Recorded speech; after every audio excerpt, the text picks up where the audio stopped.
आज हेडलाइंस में थोड़ा ग्लोबल मार्केट का तड़का भी है और डिटेल में डिस्कस करेंगे नीरज जी के साथ, लेकिन एक बस मैं बेसिक सेटअप थोड़ा सा रख देता हूँ, रीजंस जान लेंगे। लेकिन आज ग्लोबल सेटअप खराब है और ख़ास तौर से जो यूएस मार्केट का सेटअप है वो काफ़ी ख़राब है, क्योंकि कल मैं शाम को अपने कुछ फंड मैनेजर दोस्तों के साथ बैठा था। मैं कल यूएस बॉन्ड यील्ड देख रहा था, मैसिव जंप आया उसमें, मैसिव जंप आया यूएस बॉन्ड यील्ड में। और फिर मुझे पता चला कि वो जो उनका डेटा आया उसकी वजह से, लेकिन बॉन्ड यील्ड 4.32 4.35 पर आ गई थी इंट्राडे में, 4.32 पर पहुंची वो, और डॉलर इंडेक्स 105 पर आ गया। और आज सुबह मैंने रील भी बनाई है गोल्ड पर, मैं नीरज जी को भी सुन रहा था सुबह, भयंकर रैली है गोल्ड में। और इंडिया में 70,000 क्रॉस हो गया, और क्या 1 लाख पहुंचेगा या नहीं।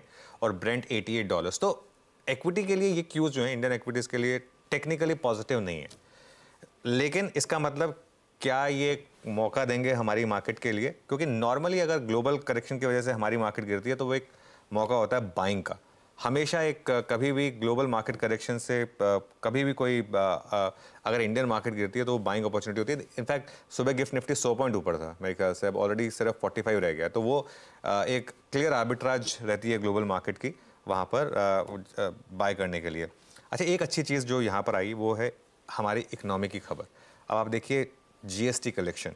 आशीष, आपको याद होगा करीब 1 साल पहले की बात है, जब हमने पहली बार 1 लाख करोड़ का जीएसटी क्रॉस किया था, तब हमको ये लगा था कि क्या ये स्टैंडर्ड बन पाएगा। मैं आपको बताऊं, matter of time 2 lakh crore cross होने वाला है जीएसटी। अब हम 1.78 लाख इस पर आ गए हैं, ये 2 लाख करोड़ का जीएसटी होने वाला है। ये आपको बता रहा है किस लेवल तक इकोनॉमी का फॉर्मलाइजेशन, डिजिटाइजेशन ये सब हो रहा है। ये लॉन्ग रन के लिए बहुत बड़ा पॉजिटिव है।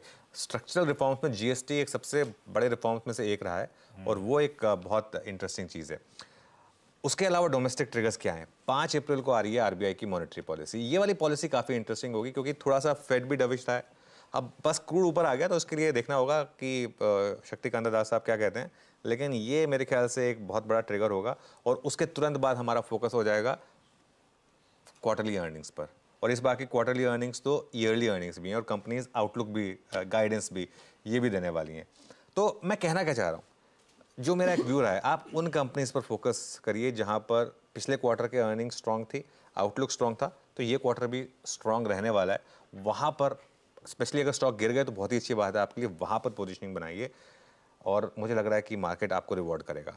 इंडेक्स की यहाँ तक बात है, जब हम स्ट्रैटेजी पर आएंगे तो डिस्कस करेंगे, लेकिन मेरे हिसाब से बैंक निफ्टी, जो हम लगातार डिस्कस भी कर रहे हैं, थोड़ा सा आउट परफॉर्म करना उसने शुरू किया है, और बैंक निफ्टी इस सीरीज में ऑल टाइम हाई लगा सकता है। पॉसिबल है, एक इकलौता एक इंडेक्स, लार्ज इंडेक्स में बचा है जो ऑल टाइम हाई पर नहीं पहुंचा है। मेरे ख्याल से बैंक निफ्टी में वो अनफिनिश्ड बिजनेस इस सीरीज में हो जाना चाहिए।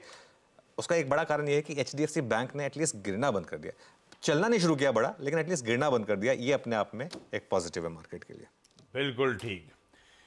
ये है अपफ्रंट बढ़िया सी कमेंट्री बाजार के मूड माहौल टेक्सचर रिलेटेड।